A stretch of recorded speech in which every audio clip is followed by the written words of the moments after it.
Bismillahirrahmanirrahim. Assalamualaikum warahmatullahi wabarakatuh. Alhamdulillahi ala ihsani wa syukru lahu ala taufiqihi wa amtinani. Asyhadu an la ilaha illallah wahdahu la syarika lahu ta'ziman li sya'nih.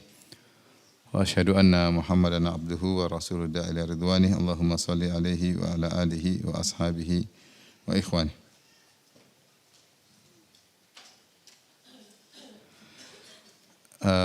Hadirin dan hadirat yang rahmatillah subhanahu wa ta'ala, kita lanjutkan tadabbur dari surat Al-Mu'minun. Kita masuk pada ayat ke-75.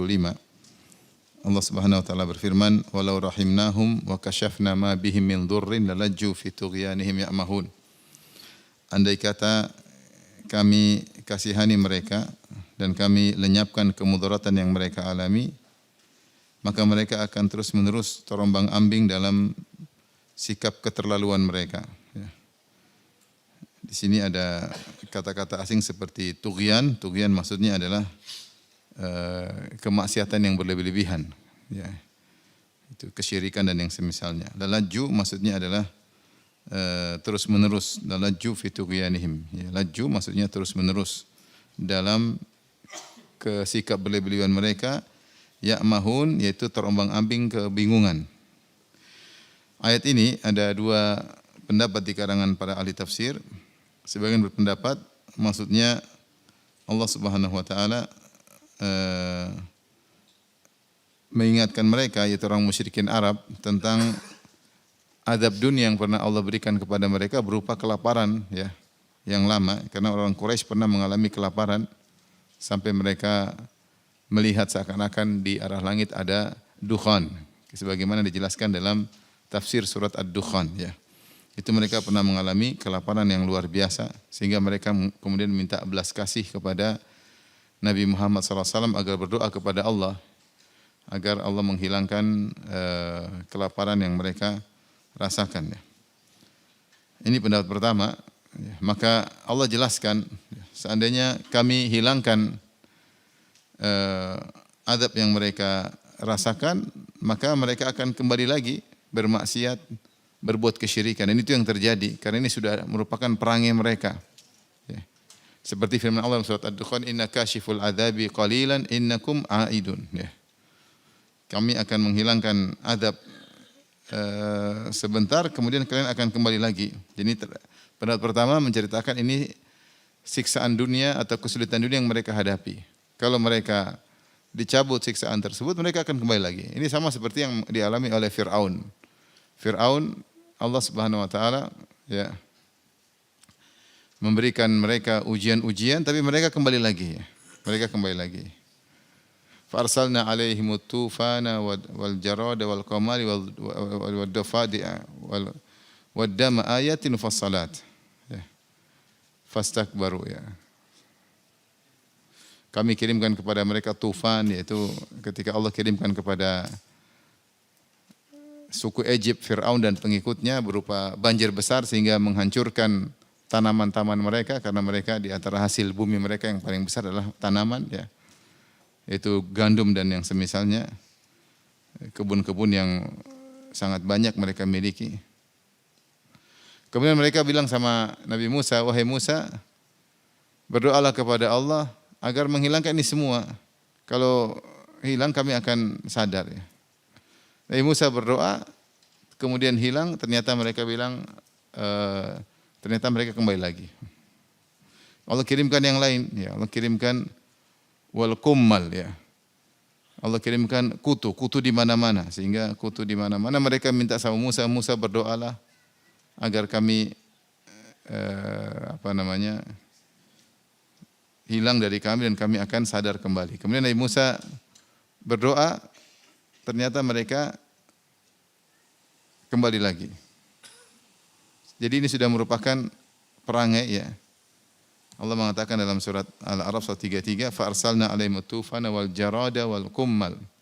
Kami kirimkan tufan, setelah itu banjir menghantam mereka, setelah banjir hilang mereka bilang ternyata tanah menjadi subur kembali setelah hilangnya apa?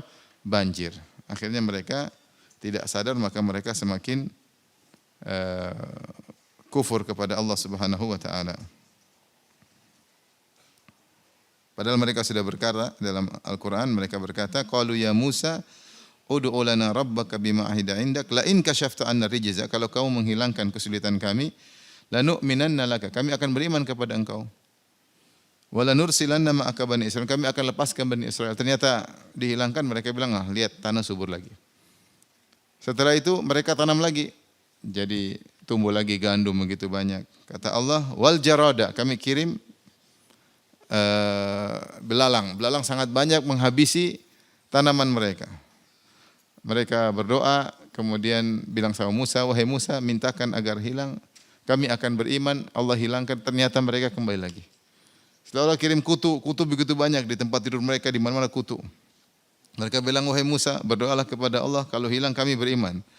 Nabi Musa berdoa, hilang, tidak beriman, kafir lagi. Allah kirim dhafadi, Allah kirim kodok di mana-mana ya. Kodok di mana-mana, di tempat tidur mereka, di tempat makan mereka, di jalan-jalan, kodok banyak sekali. Sampai disebutkan kalau mereka mangap dikit, kodok masuk. Saking banyak kodok ya. Mereka bilang, wahai Musa, hilangkan. Kalau bilang kami beriman, Allah hilangkan. Mereka kafir lagi. Mereka ternyata bohong, mereka tidak beriman. Allah kirim darah di mana-mana. Waddama ayatin mufassalat. Allah kirim darah di mana-mana. Mereka ambil air isinya darah, sumur isinya darah, danau isinya darah, semua darah. Mereka akhirnya beli air di perkampungan Bani Israel karena sumur Bani Israel bukan darah. Ketika mereka beli atau mereka paksa ambil, mereka bawa pulang jadi darah. Ya Musa, berdoalah. Berulang-ulang ini sudah menjadi perangai. Inilah yang Allah sebutkan juga tentang orang-orang Quraisy. Dalam surat Al-Mu'minun kata Allah, walau rahimnahum wa kashafna ma bihim min dhurrin lalajju fi tughyanihim ya'mahun. Kalau kami sayang mereka, kami hilangkan kesulitan yang mereka alami. Mereka pernah mengalami rasa lapar yang luar biasa.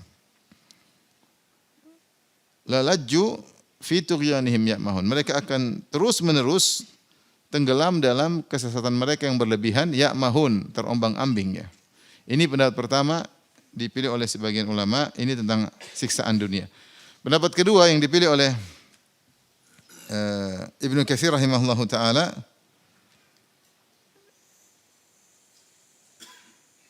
ini adalah terkait dengan azab neraka jahanam. Azab neraka jahanam, bahwasanya mereka nanti masuk neraka dan ketika mereka di neraka mereka minta dikeluarkan. Ya. Mereka minta dikeluarkan. Maka Allah mengatakan seandainya kalian dihilangkan azab, dikembalikan ke dunia, maka kalian akan kembali lagi kufur kepada Allah Subhanahu wa taala. Seperti Allah sebutkan dalam surat Al-An'am ayat 27 sampai 29, Allah berfirman, "Walau tara idh wuqifu 'alan nari faqalu ya laitana nuraddu wa la nukadzibu bi ayati rabbina wa nakuna minal mu'minin." Seandainya engkau melihat bagaimana mereka orang musyrikin berdirikan di hadapan neraka jahanam, lantas mereka berkata, "Ya laitana nuraddu." Wahai Rabb kami, seandainya kami dikembalikan ke muka bumi, hidup lagi, kembali lagi ke masa lalu, ke dunia. Wala nukadziba bi ayati rabbina, dan kami tidak akan mendustakan ayat Rabb kami. Wa nakuna minal mu'minin, kami akan benar-benar beriman. Kata Allah Subhanahu wa taala, bal badalahum ma kanu yukhuna min qabl, bahkan terungkaplah apa yang dahulunya mereka sembunyikan. Lantas Allah mengatakan, walau ruddu la'adu limanhu an. Seandainya mereka dikembalikan ke dunia, la'adu limanhu an, mereka akan kembali lagi kepada kekufuran mereka. Wa innahum lakadzibun, dan mereka hanyalah dusta. Jadi sudah perangai. Ini adapun yang kedua, tafsiran kedua dipilih Ibnu Katsir, maksudnya azab di akhirat. Azab di akhirat. Ini salah satu ilmu yang disebut oleh para ulama, ilmu Allah Subhanahu wa taala adalah, ini faedah kedua. Ilmu Allah Subhanahu wa taala mencakup apa yang telah lalu, semua yang telah terjadi Allah tahu. Karena Allah bikulli syai'in alim, Allah Maha mengetahui segala sesuatu. Kemudian ilmu yang sedang terjadi Allah juga tahu. Semua yang sedang terjadi sekarang Allah tahu. Apa yang sedang bergulir di seluruh hati manusia sekarang Allah pun tahu. Apa yang sedang diucapkan, apa yang sedang dilihat, apa yang sedang didengar. Sampai kata Allah, wa ma tasqutu min waraqatin illa ya'lamuha, tidak ada satu daun yang gugur kecuali Allah pun tahu. Semua alam semesta ini apa yang sedang bergulir sekarang Allah juga tahu.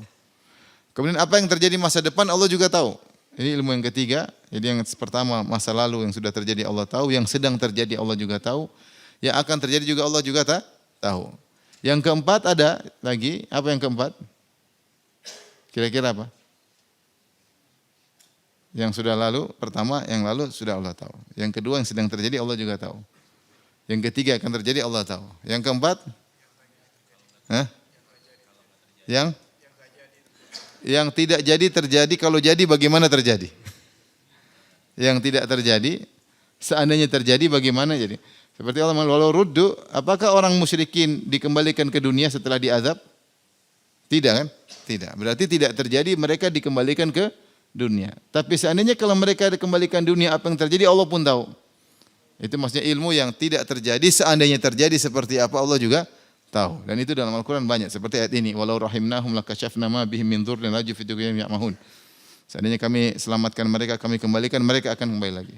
Walau ruddu la'adu limanuhu anhu wa innahum lakadzibun. Seperti dalam surat Al-An'am. Demikian juga Allah dalam surat Al-Anfal kata Allah, walau alimallahu fihim khairan la asma'ahum walau asma'ahum la tawallaw wa hum mu'ridun. Seandainya Allah tahu ada kebaikan pada mereka, Allah akan buat mereka bisa mendengar. Kalau mereka pun mendengar, mereka akan berpaling. Ini namanya ilmu tentang sesuatu yang tidak terjadi, seandainya terjadi seperti apa Allah pun tahu. Dan ini adalah keluasan ilmu Allah Subhanahu wa taala. Jadi kita ulangi, ini dua pendapat. Ada yang mengatakan pertama tentang siksaan yang sedang mereka alami di dunia dan mereka minta dihilangkan, tapi sudah perangnya dihilangkan udah kembali lagi. Pendapat kedua ini siksaan ketika mereka sedang disiksa di neraka, mereka minta dikasihani.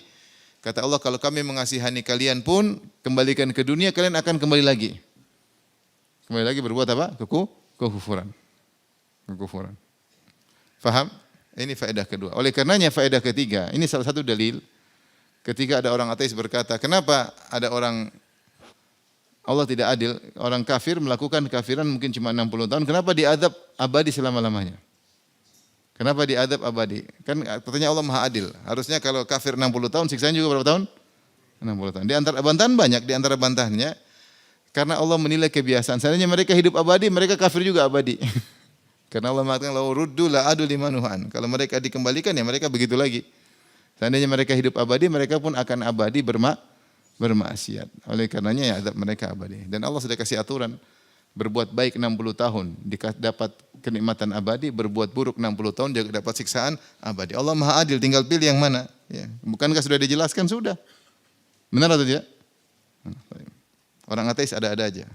Udah kalau ateis enggak usah pusing udah. Tinggal tunggu nanti masuk kekal atau tidak. Buktikan nanti kalau udah mati ya. Enggak usah banyak omong bilang. Maksudnya orang ateis itu spekulasi tingkat tinggi. Subhanallah. Kalau mati tahu-tahu ada Tuhan kan abadi, mereka kekal di neraka. Spekulasi tingkat tinggi. Hidup cuma sekali, spekulasi tingkat tinggi. Lagi pula orang beragama, orang bahagia. Kenapa bila ateis hidup sengsara? Di dunia saja Allah sudah bukakan orang beragama, orang sepakat bahagia, mau Nasrani, mau Buddha, Hindu, coba tunjuk mau bahagia gimana? Mereka bilang beragama. Meskipun agamanya salah, mereka lebih bahagia daripada terombang-ambing dalam kemaksiatan. Dan sudah banyak Allah buka orang bermaksiat, orang hura-hura hancur hidup mereka. Tidak ada kebahagiaan. Ini spekulasi di dunia sudah jelas Allah buka bagaimana spekulasi tinggi di akhirat. Kalau ternyata ada Tuhan, mereka kekal di neraka abadi selama-lamanya, ngeri. Artinya kalau kau beriman kau tidak rugi, kau juga bahagia di dunia. Seandainya Tuhan tidak ada, kau pun bahagia. Kita bilang orang teis, kalaupun Tuhan tidak ada, cobalah kau beragama. Ikut aja agama, pasti kau bahagia. Bagaimana kalau Tuhan ada, mengerikan. Apalagi terlalu banyak dalil bahwasanya Tuhan itu ada.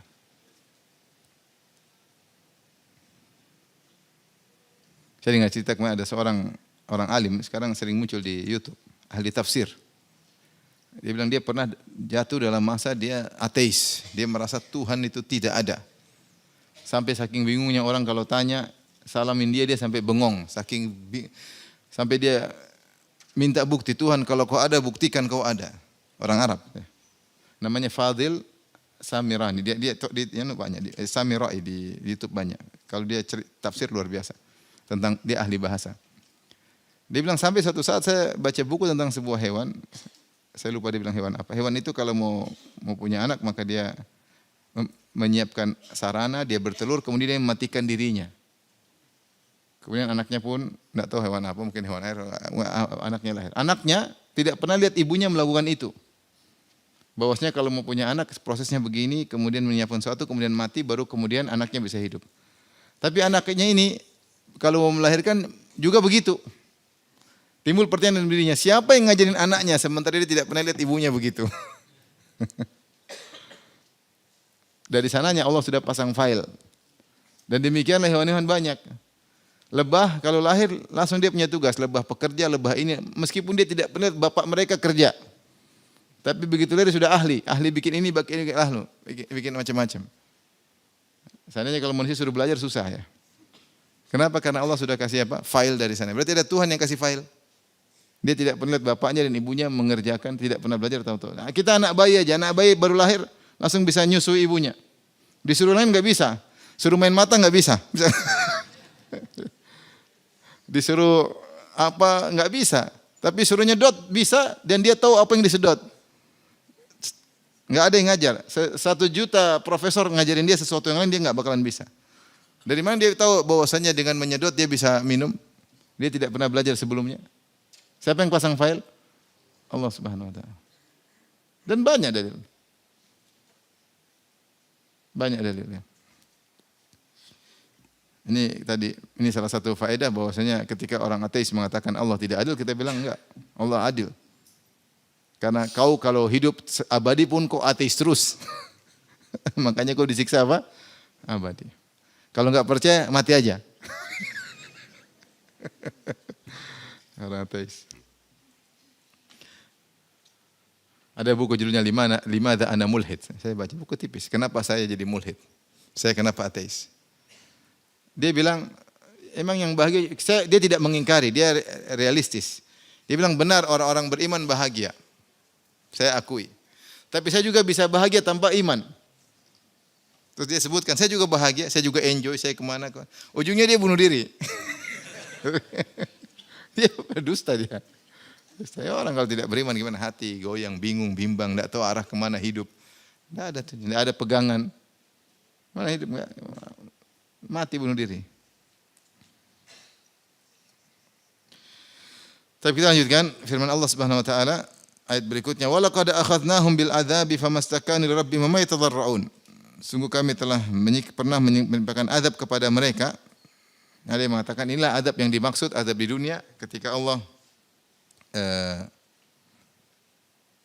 memberikan azab kepada mereka seperti kelaparan yang berkepanjangan.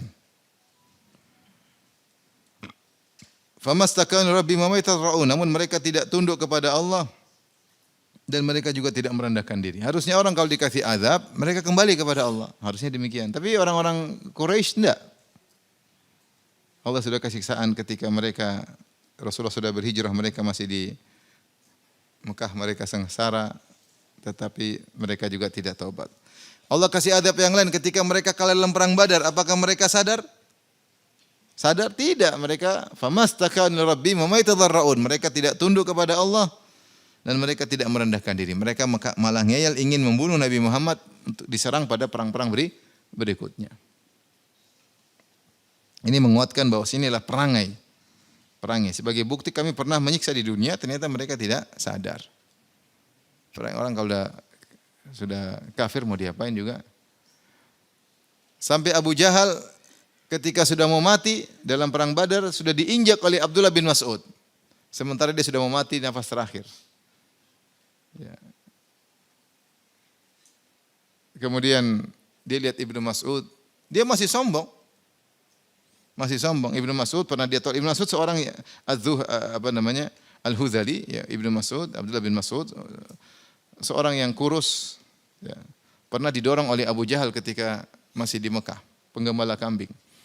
Maka Ibnu Mas'ud meletakkan kakinya di atas dada Abu Jahal. Abu Jahal mengatakan, laqad wati'ta mawti'an sa'ban ya ruwa'il ghanam. Kau telah meletakkan kaki di posisi yang berat wahai penggembala kambing, wahai penggembala kecil kambing, maksudnya penggembala kurus, wahai penggembala kurus, penggembala kambing yang kurus. Itu dia masih menghina, masih sombong. Sudah mau mati masih sombong. Dia sampai liman dairatul yaum. Siapa yang menang? Dia masih tanya gitu.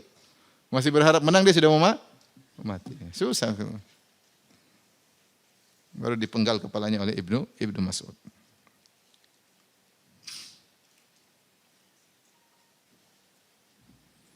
Allah berfirman setelah itu, hatta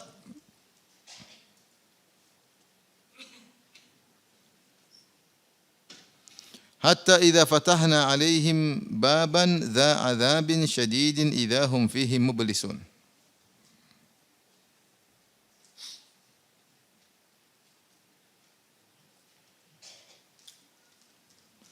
Sampai apabila kami bukakan untuk mereka suatu pintu yang ada azab yang amat sangat di waktu itulah tiba-tiba mereka menjadi putus asa. Ya.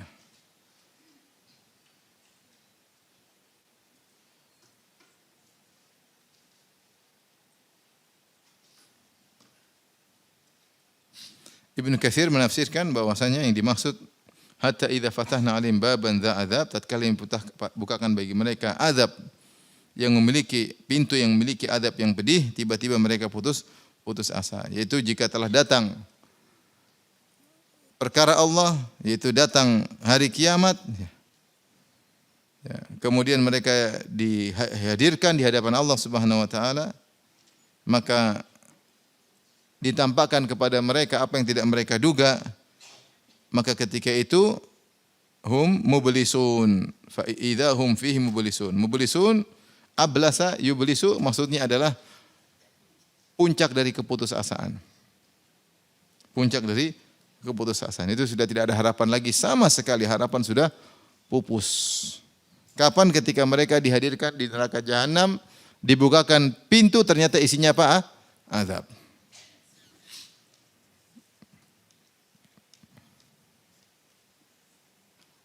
Ada yang mengatakan idza fatahna alaihim baban dza adzabin syadid, ya.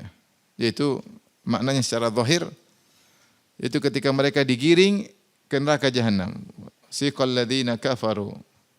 Ya. Kepada siapa? Ila jahannam zumara. Hatta idza ja'uha futihat abwabuha. Ketika mereka dihadirkan di depan neraka jahanam, futihat abwabuha, dibukakanlah pintu-pintu neraka jahanam, maka terlihatlah kumpulan azab di balik pintu tersebut. Ketika mereka mau dimasukkan, disitulah mereka putus asa di puncak keputusasaan. Kalau sebelumnya mereka masih ada harapan-harapan, jangan-jangan semoga mereka masih berdebat, ribut di antara mereka, ini yang membuat kami begini, ini membuat kami begini. Masih ada harapan ketika sudah depan pintu neraka selesai. Tinggal dijebloskan. Fa idahum fihi mublisun. Tiba-tiba mereka kemudian menjadi putus asa di puncak keputusasaan. Ya. Kata Ibnu Katsir rahimahullah taala, fa inda dzalik ablasu min kulli khair. Ketika mereka melihat neraka jahanam, maka mereka putus asa dari segala kebaikan. Wa ayisu min kulli rahah, dan mereka putus asa dari segala istirahat. Tidak lagi istirahat. Tidak lagi kenyamanan, putus asa dari segala kenyamanan. Wa qatat amalum warajam, dan segala harapan mereka dan asa mereka terputus seluruhnya. Kapan? Ketika sudah dibuka pintu neraka jahanam. Wasiqal ladzina kafaru rabbahum ila jahannam zumar. Digiring dengan kasar, didorong, digeret sampai depan neraka jahanam. Hatta idza ja'uha wa futihat abwabuha. Ketika sudah di depan pintu neraka, dibuka pintu, selesai. Baban dza adzabin syadid. Pintu yang isinya penuh dengan azab, ya. Setelah itu Allah berfirman mengingatkan tentang tauhid, kata Allah Subhanahu wa taala tentang rububiyah Allah. Wa huwa alladhi ansha'a lakumus sam'a wal absara wal af'idah qalilan ma tashkurun. Dan dialah Allah yang telah menciptakan untuk kalian as-sam'a, pendengaran, wal absara, dan penglihatan, wal af'idah, dan hati. Qalilan ma tashkurun. Aman sedikitlah kalian bersyukur.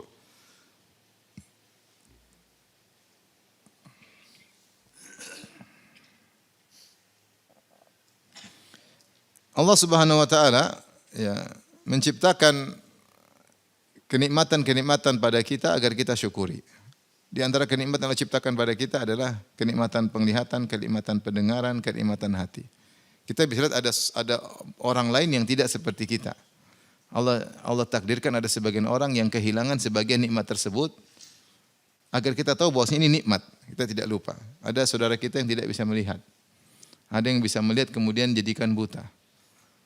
Ada kawan kita yang tadinya mendengar tidak jadi mendengar lagi. Ada yang mendengar kemudian pendengarannya melemah. Ada yang punya akal kemudian gila. Ya. Allah perlihatkan di dunia ini ada orang-orang seperti itu. Agar kita bersyukur. Kita tahu bahwasanya penglihatan, pendengaran, akal itu adalah nikmat yang luar biasa. Dan itu alat agar kita untuk bersyukur. Allahul ladzi akhrajakum min butuni ummahatikum la ta'lamuna syai'a. Allah telah mengeluarkan kalian dari perut ibu kalian, kalian tidak punya ilmu sama sekali. Wa ja'alakumus sam'a wal absara wal af'idata la'allakum tashkurun. Maka Allah jadikan bagi kalian pendengaran, penglihatan dan hati agar kalian bersyukur. Jadi ini digunakan untuk bersyukur kepada Allah Subhanahu wa taala. Mungkin sebagian orang mengatakan kalau kau ingin merasakan nikmat melihat, sekali-sekali kau bangun, matikan lampu di tengah malam, terus kau masuk ke kamar mandi tanpa ada cahaya sama sekali, terus cari mana odol, mana susah. Susah. Itu yang dirasakan oleh sebagian kawan-kawan kita ya. Oleh karenanya mereka yang diambil mata oleh Allah Subhanahu wa taala ya. Itu ujian luar biasa dan Allah jamin surga bagi mereka kalau mereka bersabar. Dan di antara hikmahnya mereka terbebaskan dari maksiat-maksiat apa? Mata. Nah, seorang yang diberikan kenikmatan mata dia gunakan untuk bersyukur dengan memandang perkara-perkara yang menambah keimanan baginya.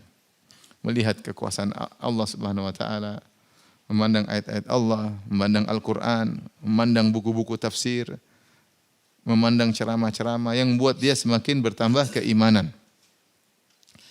Telinganya juga dia gunakan untuk mendengarkan ayat-ayat Allah, mendengar petuah-petuah, mendengar nasihat-nasihat yang buat dia bertambah keimanan. Maka situlah dia telah mensyukuri penglihatan dan pendengarannya. Hatinya juga dia gunakan untuk merenungkan yang baik-baik, yang menambah keimanannya, untuk bersyukur, bukan untuk merenungkan yang jelek-jelek, yang buruk-buruk, yang tidak ada faedah, tidak ada manfaatnya. Maka dia tidak mensyukuri nikmat akal yang Allah berikan kepadanya. Ya. Kata Allah Subhanahu wa taala, qalilan ma tashkurun, tapi hanya sedikit yang bersyukur. Tapi apakah ayat ini ditujukan kepada kaum musyrikin? Kalau ayat ini ditujukan oleh kaum musyrikin, maksudnya Allah mengatakan kalian punya mata tidak digunakan, punya telinga tidak digunakan, punya otak tidak digunakan, kalian tidak bersyukur malah berbuat syirik kepada Allah Subhanahu wa taala. Dan sebagian ulama mengatakan kaidah metode orang Arab ketika mengatakan tidak dengan mengatakan qalilan ma tashkurun. Sedikit sekali kalian bersyukur, maksudnya kalian tidak bersyukur.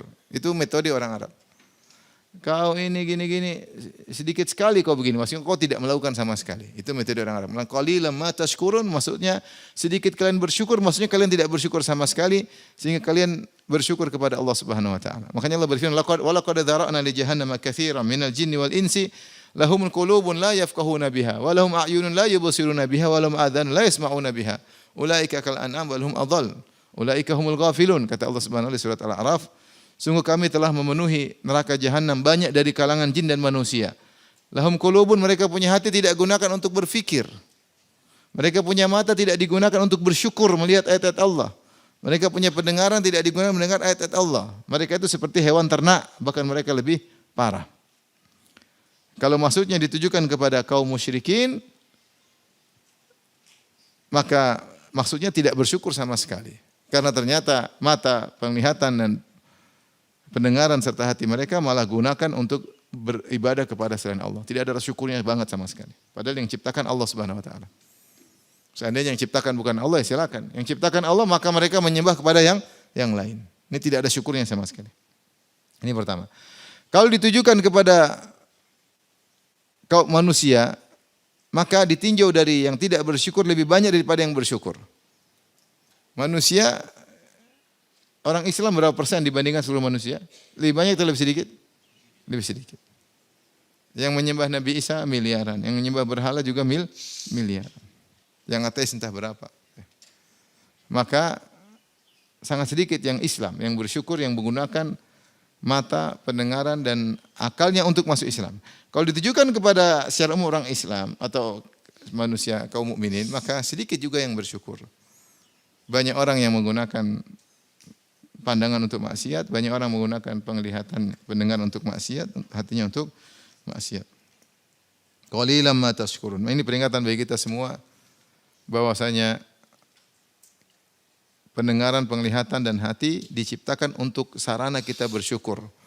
Oleh karenanya akan ditanya oleh Allah, apa yang kau lihat, apa yang kau dengar, apa yang kau pikirkan. Makanya Allah berfirman, "Inna sam'a wal basara wal fuada kullu ulaika kana anhu mas'ula." Sungguhnya penglihatan kalian, pendengaran dan hati kalian akan ditanya, akan dihisap oleh Allah. Apa yang sudah kau lihat? Yang sudah lihat banyak tersimpan di file. Malaikat rakib atid sudah mencatat, filenya tidak ada yang hilang. Dan di antara nama Allah adalah Al-Hafiz. Di antara tafsir Al-Hafiz yaitu menjaga amalan hamba, tidak ada yang tertipeks dan tidak ada yang hilang. Semua akan dihadirkan. Ya. Yauma tajidu kullu nafsin ma amilat min khairin muhdara wa ma amilat min su'. Hari di mana di hari kiamat setiap jiwa akan melihat seluruh yang kebaikan yang dia lakukan akan hadir di hadapan dia dan seluruh keburukan akan hadir di depan dia. Hadir bagaimana? Berupa catatan, berupa visual urusan Allah Subhanahu wa taala. Sekarang saja ada CCTV, bisa divisualkan enggak? Bisa. Sudah ada contohnya. Masa lalu bisa diputar kembali, luar biasa. Ada kawan kemarin dipanggil KPK. Kata dia, waduh, dihisap sama KPK setengah mati Ustaz. Padahal dia selamat. Itu pun sudah gemetar, ketakutan luar biasa. Bagaimana kalau yang hisap Allah Subhanahu wa taala? Oleh karenanya kita akan ditanya tentang penglihatan kita, sudah banyak kita lihat macam-macam. Pendengaran sudah dengar macam-macam, pikiran macam-macam. Maka digunakanlah untuk bersyukur kepada Allah Subhanahu wa taala, tapi Allah ingatkan qalilan ma tashkurun. Hanya sedikit yang bersyukur. Makanya di antara doa para sholihin, Allah maj'alni minal qalil, ya Allah jadikanlah aku termasuk yang sedikit, karena Allah mengatakan wa qalilun min ibadiyasy syakur, hanya sedikit dari hambaku yang bersyukur. Tidak banyak. Yang bisa mensyukuri nikmat yang Allah berikan. Sehingga nikmat tersebut dijadikan sarana untuk menambah keimanan sedikit. Banyak orang menjadikan nikmatnya untuk lupa dari Allah, lalai dari Allah. Sini ada faedah dari Syekh Muhammad Al-Min Syinqiti dalam Adwaul Bayan ketika dia menafsirkan surat An-Nahl kalau tidak salah, dia menyebutkan kenapa ini secara bahasa. Di sini Allah ketika menyebutkan sama mufrad, tapi kalau absar Allah tidak mengatakan basara, al-absar jamak.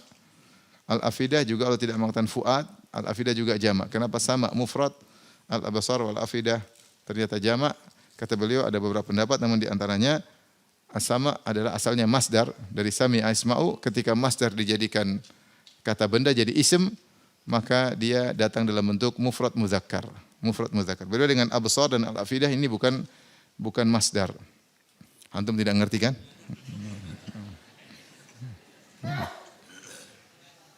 Tidak apa, saya sampaikan aja, sekedar wawasan. Wawasan yang antum tidak ngerti.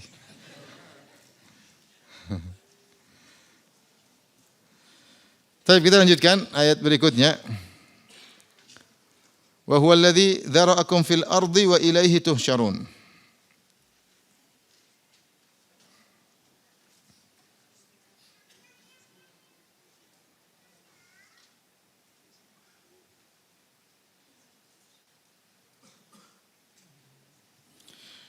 Dan dialah yang menciptakan kalian, dzara'a maksudnya menciptakan kalian, wa huwa alladzi dzara'akum fil ard, menciptakan kalian di atas muka bumi, wa ilaihi tuhsyarun, dan kepadanya kalian akan dikumpulkan, dihimpunkan kembali. Di sini Allah mulai menyebutkan tentang rububiyah Allah.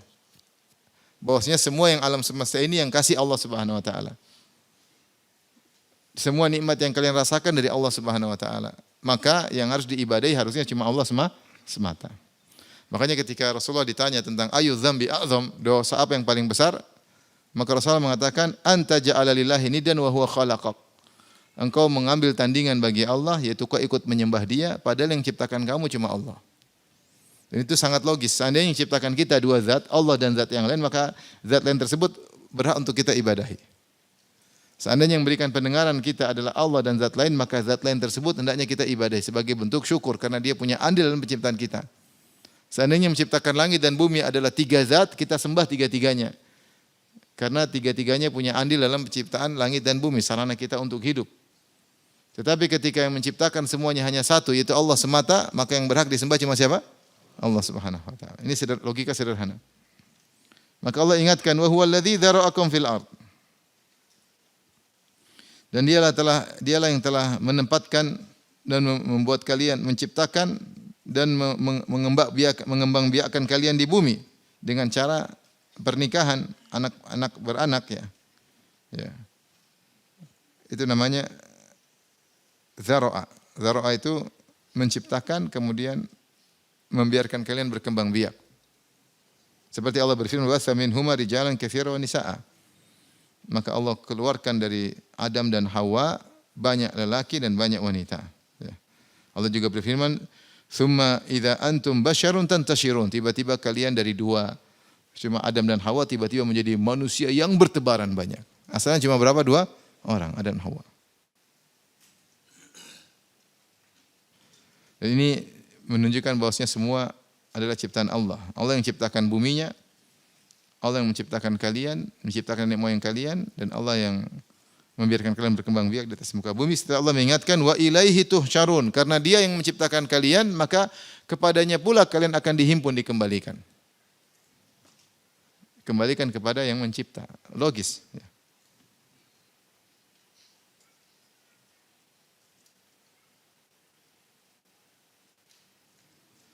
Allah ingatkan lagi tentang rububiyah Allah.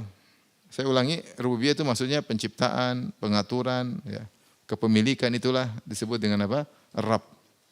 Allah Rabb maksudnya Allah yang mengatur, Allah yang menciptakan alam semesta, yang menguasai alam semesta, yang mengatur alam semesta, hanya Allah semata. Allah ingatkan lagi tentang rububiyah Allah. Wa huwal ladzi yuhyi wa yumiit. Dialah yang menghidupkan dan mematikan. Ya Allah menghidupkan dan mematikan. Walahu ikhtilaful laili wan nahar, dan dialah yang mengatur pertukaran langit, siang dan malam. Afala taqilun, tidakkah kalian memahaminya? Ya. Subhanallah.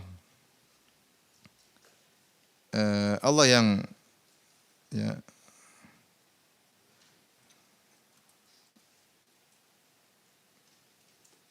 menciptakan siang dan malam. Ya.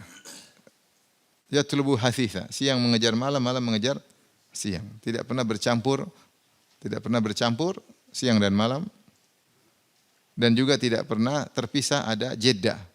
Siang, habis siang berhenti sebentar, jeda baru apa? Malam. Enggak ada. Allah yang ngatur pergantian siang dan malam. Bagaimana dengan sistem yang Allah ciptakan sehingga terjadi siang dan malam? Kalau Allah berkehendak akan siang terus, kalau berkehendak akan malam terus. Allah bisa rubah sistem siang terus, Allah bisa rubah sistem malam terus dengan mengganti sistem alam semesta. Bisa atau tidak? Bisa. Makanya Allah mengatakan dalam surat Al-Qasas, kata Allah, "Qul ara'aitum in ja'alallahu 'alaikumul laila sarmadan ila yaumil qiyamah." Bagaimana menurut kalian seandainya Allah menjadikan malam terus menerus sampai hari kiamat, tidak ada siangnya? Man ilahun ghairullahi ya'tikum bidhiya. Siapa Tuhan selain Allah yang bisa mendatangkan siang, mendatangkan cahaya? Afala tasma'un, tidak kalian mendengar? Qul ara'aitum in ja'alallahu 'alaikumun nahara sarmadan ila yaumil qiyamah. Seandainya menurut kalian bagaimana kalau Allah berkehendak Allah jadikan siang terus menerus sampai hari kiamat? Man ilahun ghairullahi ya'tikum bilailin taskununa fih.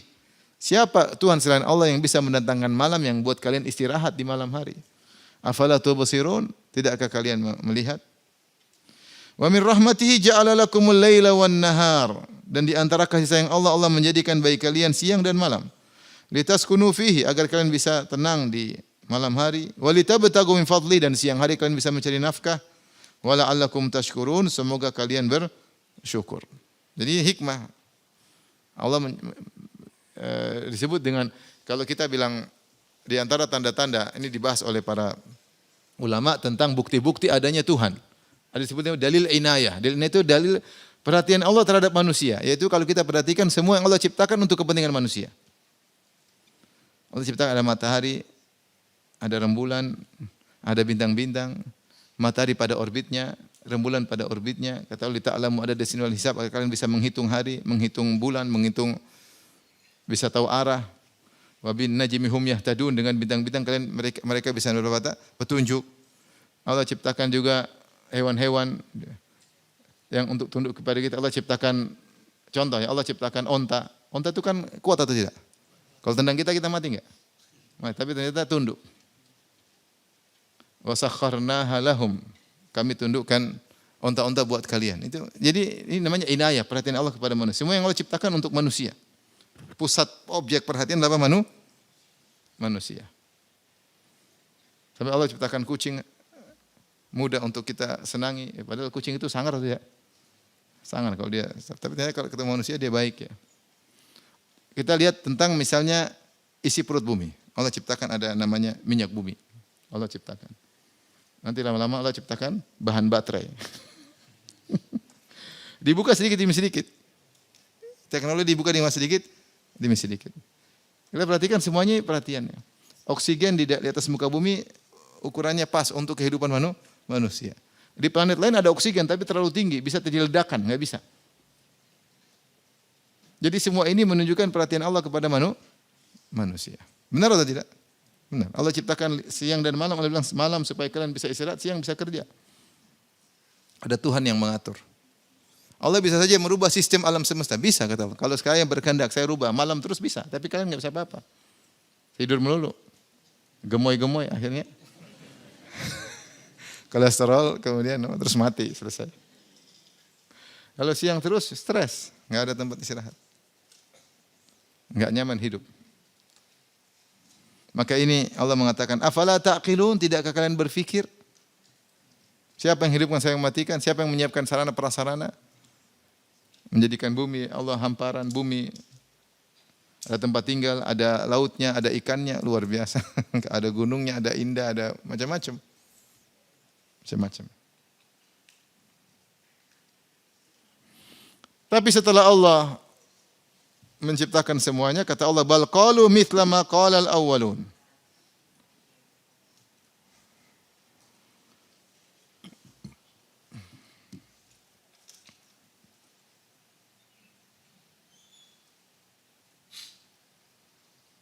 Bal qalu mithla ma qala al-awwalun.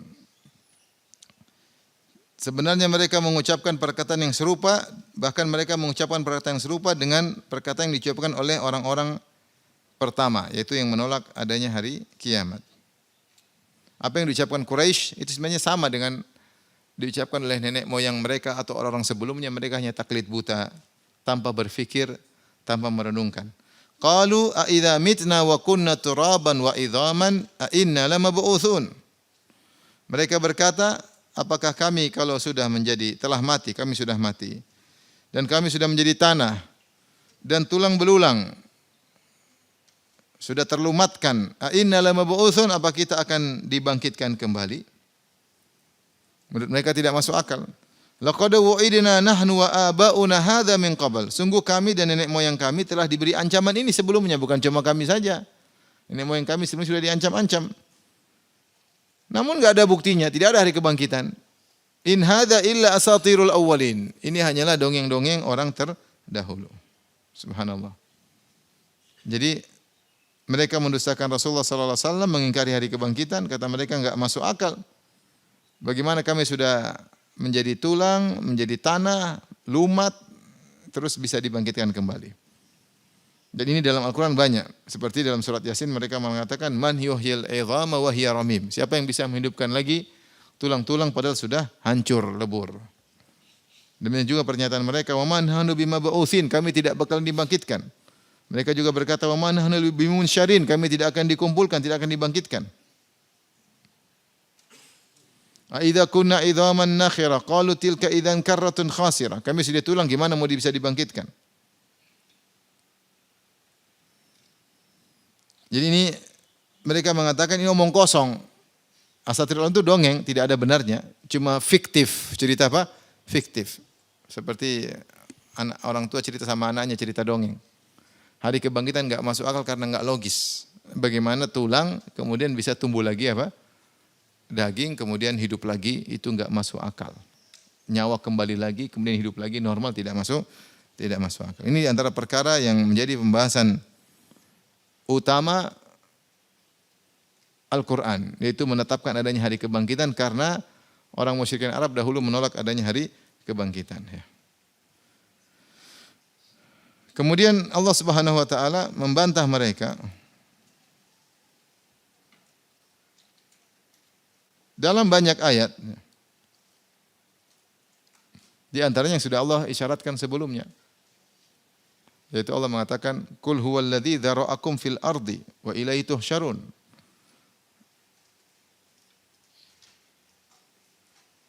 Ayat keberapa tadi? Ayat 79. "Wa huwallazi dzara'akum fil ardi," Dia yang telah menciptakan kalian dan kalian akan dikembalikan. Ini sebenarnya bantahan. Karena kalau yang pernah menciptakan mengulangi lagi gampang. Yang pernah menciptakan kemudian mengulangi lagi lebih mudah atau tidak? Lebih mudah. Wa huwa ahwanu alaih. Secara logika sangat lebih mudah. Penemu sesuatu, dia menemukan, dia rancang, dia berpikir lama. Penemu mobil, kemudian ketika mobil itu rusak, dia bisa bikin lagi enggak? Bisa, sederhana. Apalagi kalau semuanya mudah bagi Allah, tinggal kun fayakun. Tapi Allah kasih logika sama mereka. Bukankah kalian yang ciptakan siapa? Orang Quraisy mengaku yang ciptakan mereka adalah siapa? Allah. Kalau gitu untuk bangkitkan lagi gampang. Makanya Allah mengatakan, "Qul yuhyihal ladzi ansha'aha awwala marrah." Ini sama seperti dalam surat Yasin. Katakanlah akan menghidupkan tulang-tulang ini yang pertama. Siapa yang bisa menciptakannya pertama kali akan bisa juga menghidupkannya kembali. Seperti dalam surat Al-Mu'minun, "Wa huwal ladzi dzara'akum," yang telah menciptakan kalian di atas muka bumi. "Wa ilaihi tusyarun," dan akan dikembalikan lagi kalian kepadanya. Sangat mudah bagi Allah Subhanahu wa taala. Kemudian Allah sebutkan lagi dalil yang lain.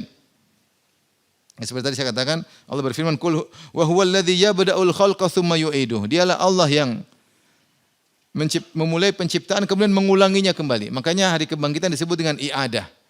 Hari pengembalian. Hari apa? Pengembalian. Karena Allah pernah ciptakan, Allah kembalikan lagi penciptaannya. Mudah bagi Allah Subhanahu wa taala.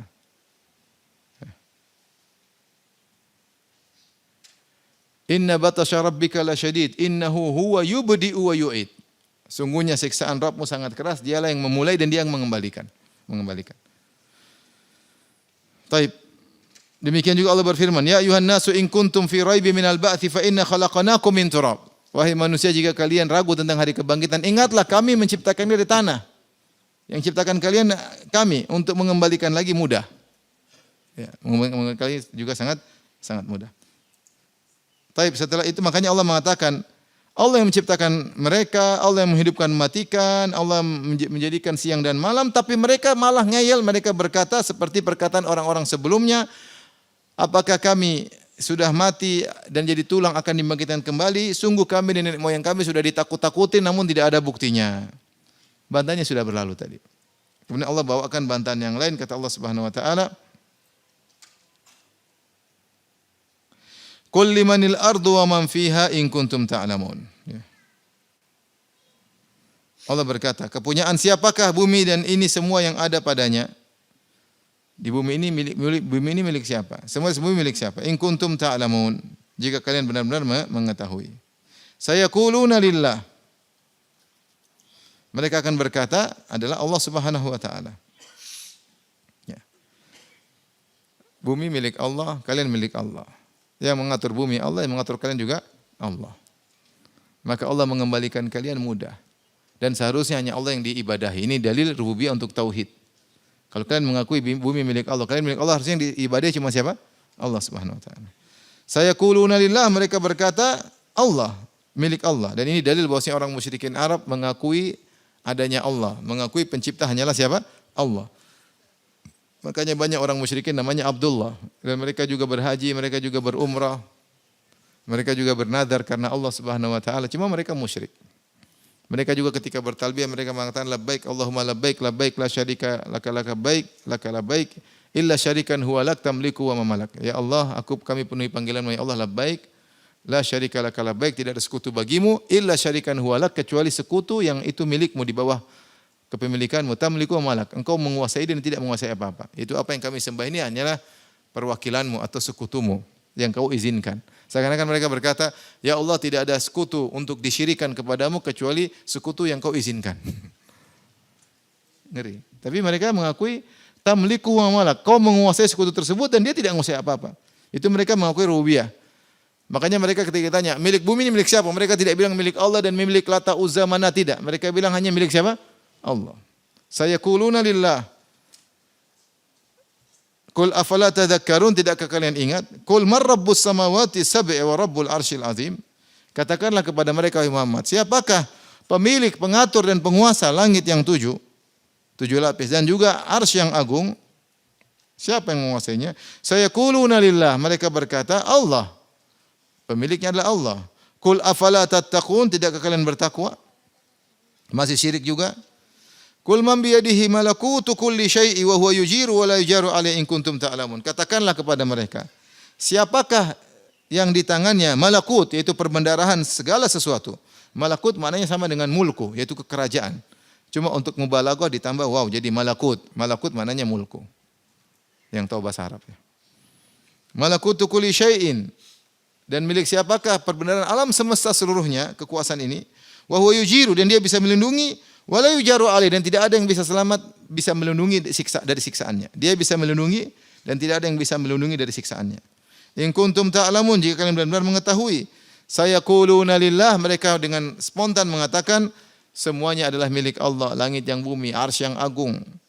Kata Allah, qul fa anna tusharun. Katakanlah, kalau gitu dari mana kalian bisa terpedaya, bisa tersihir, bisa tertipu? Kok bisa kalian menyembah selain Allah? Kalau sudah ngaku semuanya dari Allah, kenapa masih sembah selain Allah? Kalian terpedaya, tertipu. Dengan syubhat-syubhat yang disampaikan oleh nenek moyang kalian. Syubhat-syubhat disampaikan oleh kaum musyrikin. Mereka bikin olah pikir sehingga kalian tersihir. Akhirnya kalian menyembah kepada berhala-berhala dan perantara-perantara. Yang kalian berkata, ma na'buduhum illa liyuqarribuna ilallahi zulfa. Kami tidak menyembah kepada orang-orang soleh ini kecuali untuk mendekatkan kami kepada Allah Subhanahu wa taala. Padahal Allah melarang ketundukan kecuali hanya kepada Allah Subhanahu wa taala, mengatakan qul fa anna tusharun, kalau gitu dari mana kalian tersihir?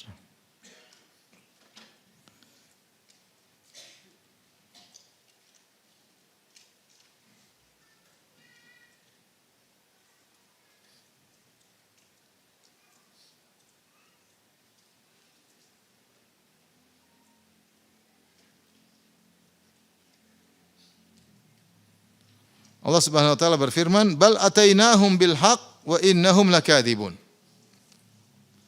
Sebenarnya kami telah membawa kebenaran, yaitu ayat-ayat tentang tauhid kepada mereka, sudah jelas semuanya. Wa innahum lakadzibun, dan mereka hanyalah pendusta. Mereka hanyalah pendusta. Apa yang mereka lakukan dengan melakukan kesyirikan adalah dusta yang nyata, karena bukti-bukti tauhid sangat jelas. Cuma mereka ikut hawa nafsu, ya. Sehingga mereka mendustakan ayat-ayat tauhid kepada Allah Subhanahu wa taala. Ketika mereka berbuat syirik, menyembah kepada selain Allah Subhanahu wa taala, mereka tidak punya dalil sama sekali. Jadi mereka hanya dusta, dan syirik adalah sebesar-besar dusta. Setelah itu Allah berfirman, mattakhadallahu min waladin wa ma kana ma'ahu min ilah. Allah tidak pernah mempunyai anak. Wa ma kana ma'ahu min ilah, dan tidak ada sembahan selain Allah. Allah tidak punya anak, Allah tidak punya istri, Allah tidak punya teman partner untuk mengatur alam semesta, tidak ada. Allah tidak punya wali penolong sama sekali, tidak ada. Allah sendirian. Tidak punya anak. Wa ma kana ma'ahu min ilah, dan tidak ada Tuhan yang menyertainya untuk diibadahi. Kalau ada, idzal la dhahaba kullu ilahin bima khalaq, maka masing-masing Tuhan akan membawa ciptaannya sendiri-sendiri. Wala ala ba'dhum ala ba'dhin, dan sebagian akan mengungguli sebagian yang lain. Subhanallahi amma yasifun. Maha suci Allah dari apa yang mereka sifatkan tersebut.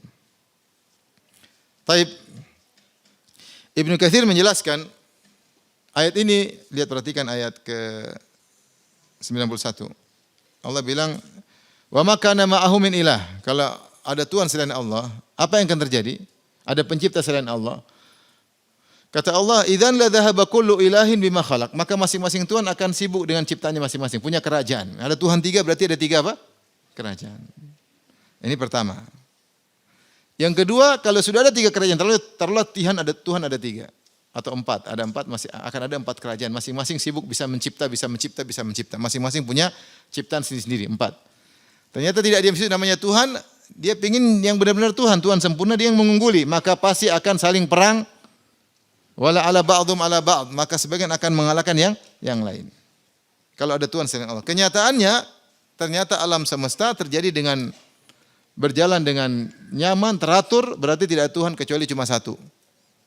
Paham? Seandainya kalau ada Tuhan 2 atau 3, terkadang matahari terbit jam 7, terkadang jam 12. Sekali ini bagian kau jam 10, sekarang besok jam 12.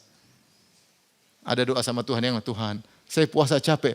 Tuhan, hari ini matahari terbenam jam 6, jam 5 ya. Jangan jam 6 kelamaan. Kasihan ada orang-orang doa sama saya. Ribut. Kalau Tuhan banyak. Di antara saya pernah ketemu seorang masuk Islam, orang Cina. Dia itikaf beberapa tahun lalu.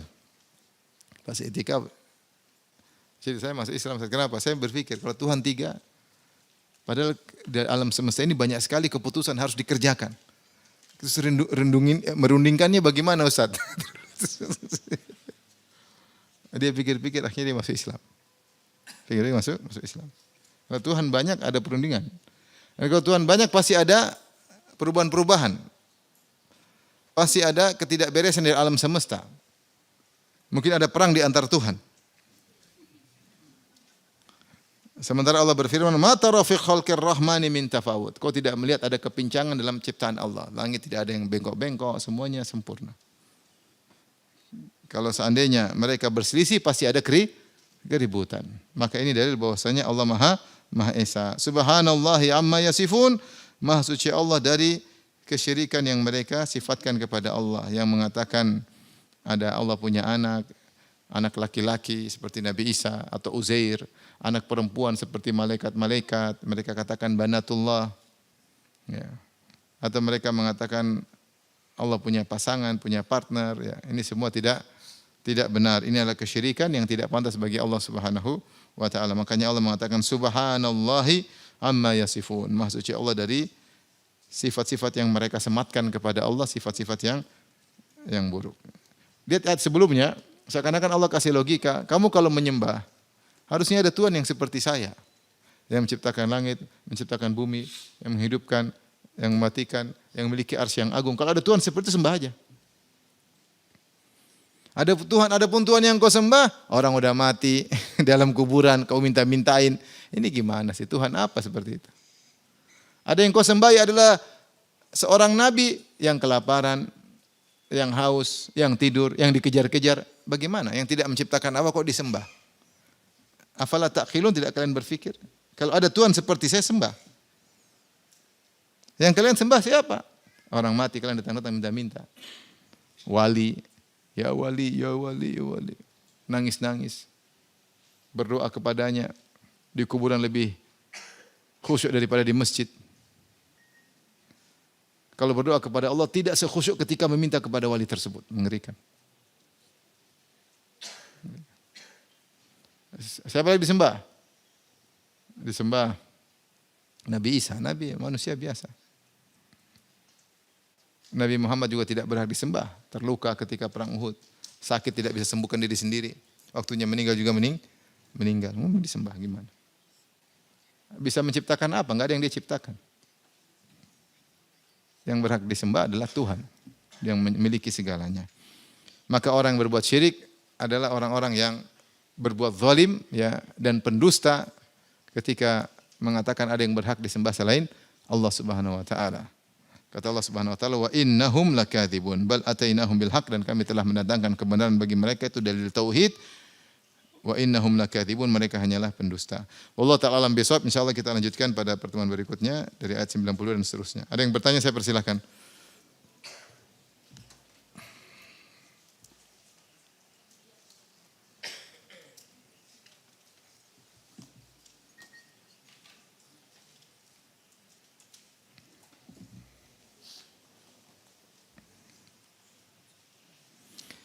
Adakah dalil tentang bersedekah kepada orang tua membuat rezeki lancar?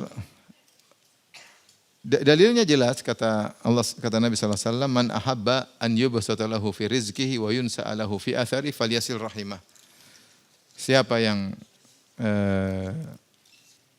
ingin hartanya lancar, rezekinya luas dan ingin panjang umur, maka hendaknya dia menyambung silaturahmi. Dan silaturahmi tertinggi adalah kepada orang tua.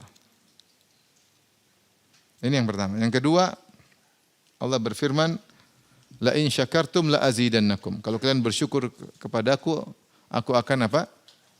Menambah. Dan Allah mengatakan, "Anishkurli wali walidayka." Bersyukurlah kepadaku dan bersyukurlah kepada kedua orang tua. Allah gandengkan syukur kepada Allah dengan syukur kepada orang tua.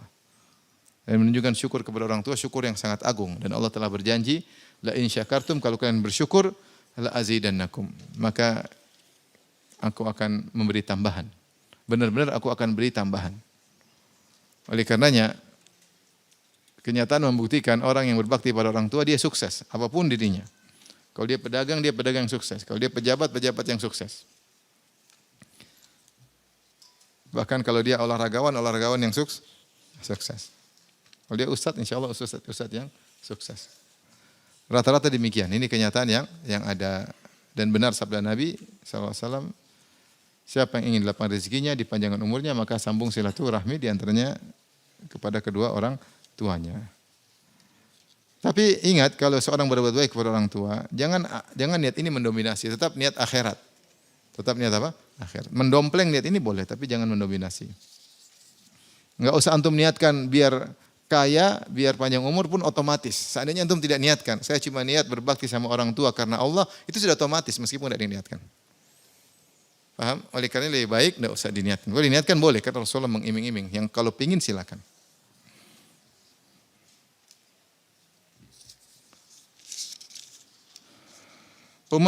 Apa betul umat muslim pasti masuk surga walaupun dosanya besar atau kecil? Benar, umat muslim ujung-ujungnya pasti masuk surga. Ujung-ujungnya. Ada yang langsung masuk surga, ada yang mampir dulu di neraka. Jangan mampir ya. Ada yang transit. Maksudnya transit ada yang 1 jam, ada yang 1 hari.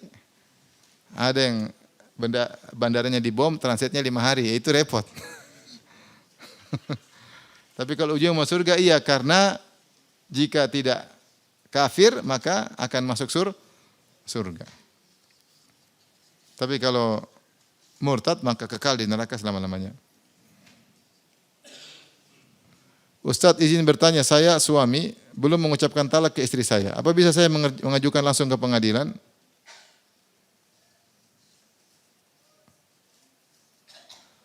Langsung mengajukan pengadilan? Boleh saja.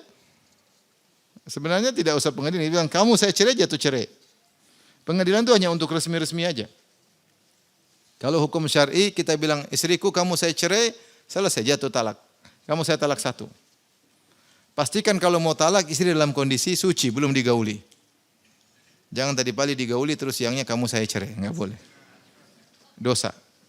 Kalau benar-benar ingin menggauli istri lagi haid enggak boleh ditalak. Tunggu dia bersih, kemudian belum digauli baru jatuhkan talak 1. Kalau ingin menjatuhkan talak karena sebab syar'i dan ingin dapat pahala. Ikuti aturan. Adapun pengadilan maka itu hanya urusan resmi. Kalau antum mengajukan pengadilan, saya ingin cerai, masih pingin ya. Tapi kalau dibilang saya cerai jatuh. Tapi kalau lihat, saya cek dulu gimana kalau cerai, gimana prosesnya. Kayaknya sulit, nggak jadi deh.